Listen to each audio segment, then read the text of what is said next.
What is up, guys, and welcome back to the channel. Today we're having a bit of fun. So my birthday was this past Wednesday, August 16th, and we're going to be having a cookout today with a lot of my car friends and pretty much hosting a small car meet for my birthday. So got the GCI in the garage because, as you can probably tell, and if you watched during the little time lapse, I rinsed off a lawnmower. My dad was out here cutting grass, and he said he's not done cutting grass yet, so I don't know how much more he has to do, but it's because it looks pretty cut to me. But he went ahead and told me to go put the GTI in the garage. Got it cleaned up as best as I could. Definitely needs a good paint correction. Like, this car, I feel like it's been through some stuff before I got a hold of it last year. So maybe I'll do that. Maybe sometime soon I'll go take it, get it professionally detailed, paint corrected, the whole nine, and have this thing looking really good compared to how it does now. It looks fine. It's shiny, but it needs more love than I can give it when it comes to the paint right now. And yeah, so we're gonna be having some fun today. I don't know who all is coming. I know Ron's bringing his lost Ren over. Tyler, who just got his 370Z back on the road, is bringing it today. My cousin's Passat TDI, if he's coming today, I don't know for sure if he is or not. My uncle has a big turbo Ram 2500 Cummins, and I think Hayden might be coming. I don't know for sure just yet. I haven't heard from him either today. I'm filming this the morning of, and with his, I'm assuming his Speed 3, which we'll talk about Speed 3s in a bit, because we had quite an unfortunate ending to one of the 3 Speed 3s in our friend group, not Michael's, but we had a very unfortunate end. So if you're local to us, if y'all know where we are for some reason, go check out Facebook Marketplace. You might be able to find Ron's Speed 3 there, because unfortunately he was driving home, ironically enough, on my birthday and windowed the block. So very nice piston-sized hole in it. But yeah, we're gonna get everything ready to go here. I'm gonna do some cleaning, maybe do another live stream on the gaming channel before everyone comes over later this afternoon. And I got this new sticker from my cousin who just got back from Germany. He went to the Nürburgring twice, and I brought back some good stuff. May clean the interior while I'm in here. Don't know this yet, but keep you guys updated as we go. Yeah. Ron's on the sim, trying to get this block railroad on. He's done this before. Yeah, on a wet track. With a pace car, but yeah. But in and in nonetheless.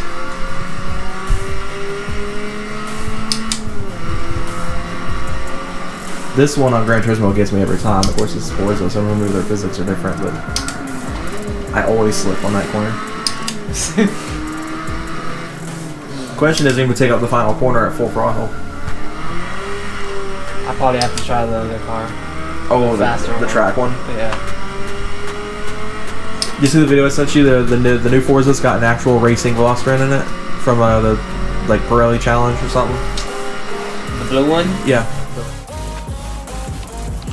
So a car you guys haven't gotten to see on the channel properly yet is back.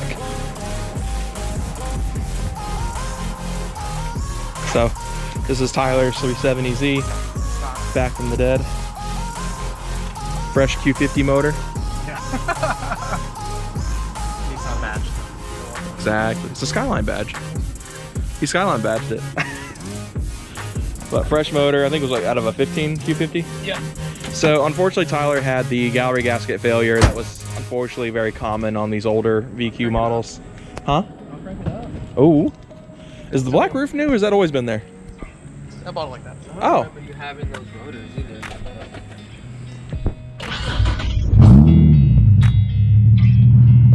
It does have a lot of clutch chatter, yeah.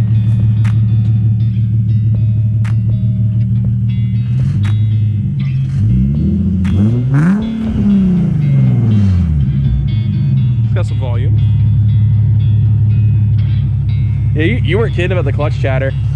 You can hear it. So it's got an exity clutch, right? And it's on 10 coilovers. Those rotors do look new. Did you get new front brakes? I don't remember the rotors anymore.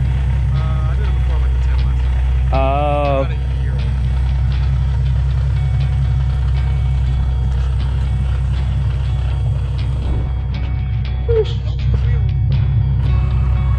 Are you gonna get the same ones you had for it, or are you going what was it, the Cosmos you're looking at?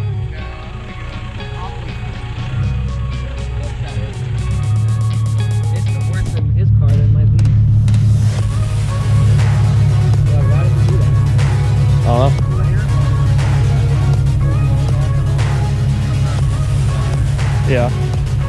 This thing's sick.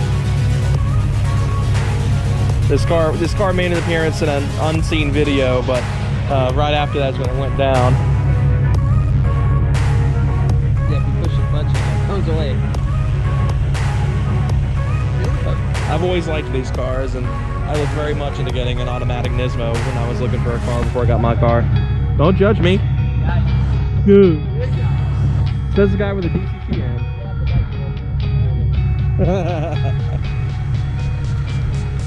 Ron is a dedicated purist of that stuff. So we had some Burgers, Lazy B Fuel in the house. Our boy Jason as well with the Hondas. And Tyler's on the sim now. Tyler is a Porsche training driver trainee. He's a coach in training. And he just ran a 116 at Road Atlanta and the 919 here, which I think, but this is of course warm-up laps. He's got the pace. Kaysen ran a 114. I ran a 113. Ron ran a 115. Okay, this is my first Money time shot right riding here. this car on this game. Yeah, me and Kaysen aren't even Forza, like dedicated Forza players. Usually on Gran Turismo. You can tell there's a big difference between the two in physics. Yeah, the physics in Forza are a lot more lax. But I like Forza's multiplayer system way better with the like the multi-class. But Tyler's 6/10 ahead of his last lap. I just kicked something. I don't know what I just kicked, but it was a water bottle.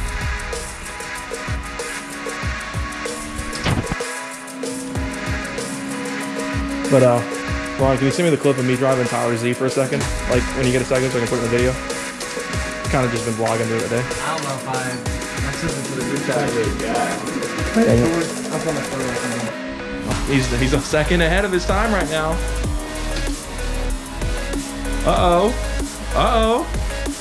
115.3. Pretty solid. That's a half second faster than last time. 5 minutes forward. You can carry about 114 through that corner. You saw how fast I was taking that. Yeah. I haven't committed. Over.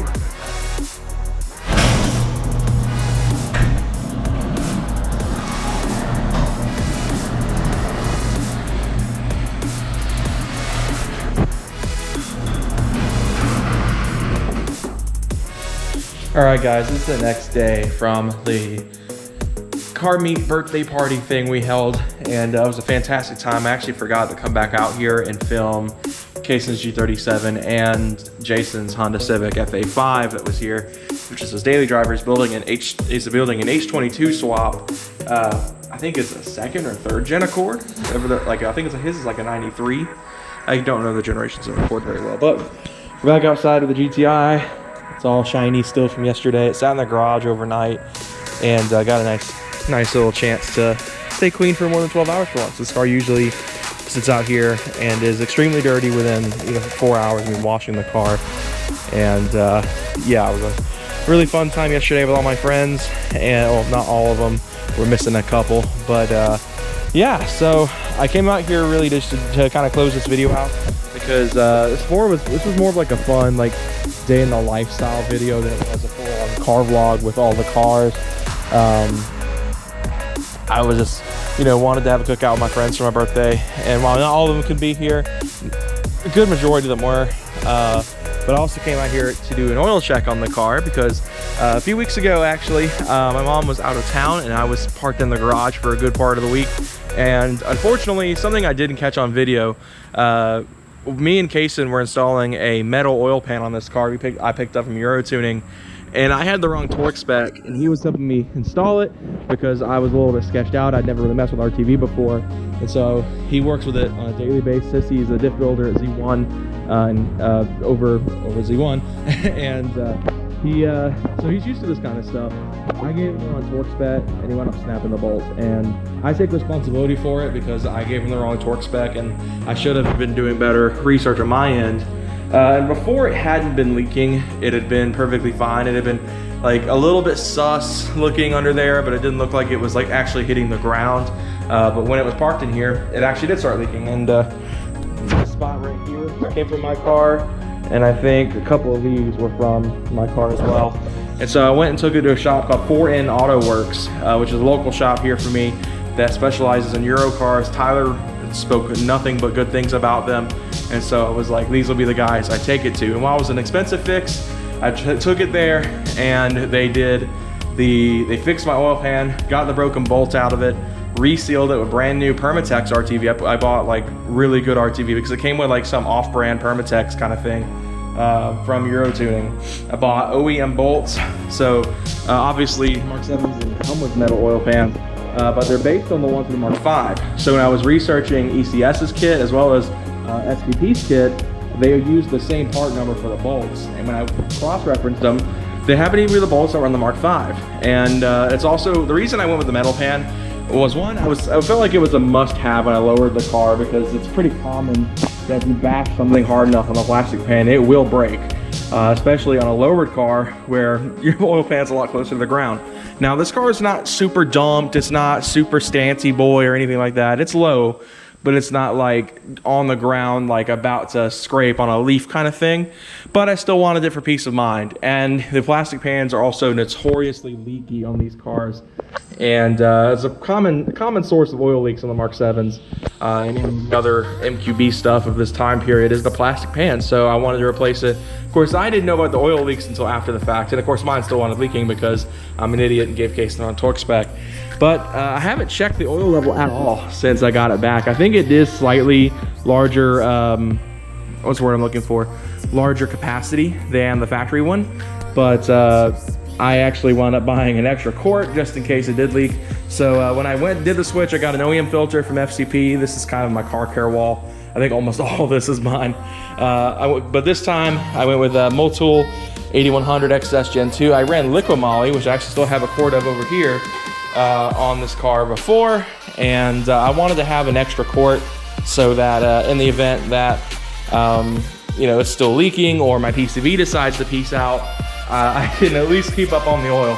And a lot of people are probably wondering why I don't have a catch can yet. I'm working on that because it's a little pricey thing. I'm probably gonna wind up going between APRs or 034s, but it is gonna happen eventually. Probably not right away, but it's on my list of things. It's something I've needed to do since I got in the car because PCVs are also a well-known failure point on Mark 7s, especially on cars that are track driven, and especially on hybrid turbo cars, which mine is about to become. They also did my DSG service. I'm running Motul's DCTF fluid. So, you know, I've got pretty much full Motul fluid in that car now, and it's been great so far. I haven't really been paying attention to oil temp. A lot of people will like to compare Motul and Liqui Moly's oil temps. I ran Castrol when I first did my first oil change in this car, and a K&N filter, and I wish I still had pictures of it, but my K&N filter actually partially collapsed. So I dodged a bullet on that one. The car could have easily have been starved of oil and blown up, or had particulates find its way where it doesn't need to be in the oil system because that K&N filter partially collapsed. And the Castrol oil, I don't know if it was PCV related or plastic pan related or something wrong with it, but I was actually losing oil, and I don't know how. I'm pretty sure it was burning it. It's well known the Mark 7s, kind of much like a lot of German cars, like to burn a little oil.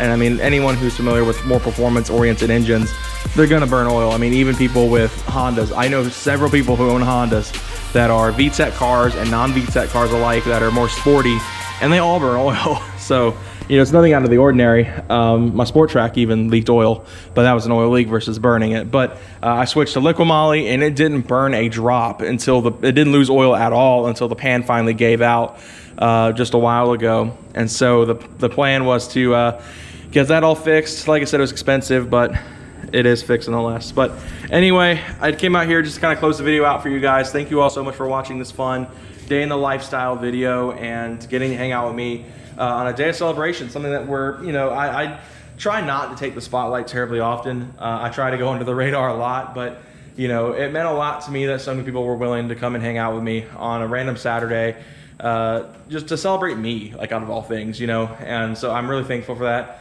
I'm really thankful to all the people who showed up, and for the, you know, amazing support system I have now. I didn't grow up with a very large support system, and unfortunately people of that support system are no longer here with us as I've gotten older. And so I mean, you know, I'm down really much to a very small circle of people, and I'm very thankful for the people who did come my way over here yesterday and everyone who reached out and all that kind of stuff. My circle is small, but I'd rather have, you know, a ton of $5 friends and a bunch of, I'd rather have like $5 friends than, you know, 10 penny worth friends. You know what I'm saying?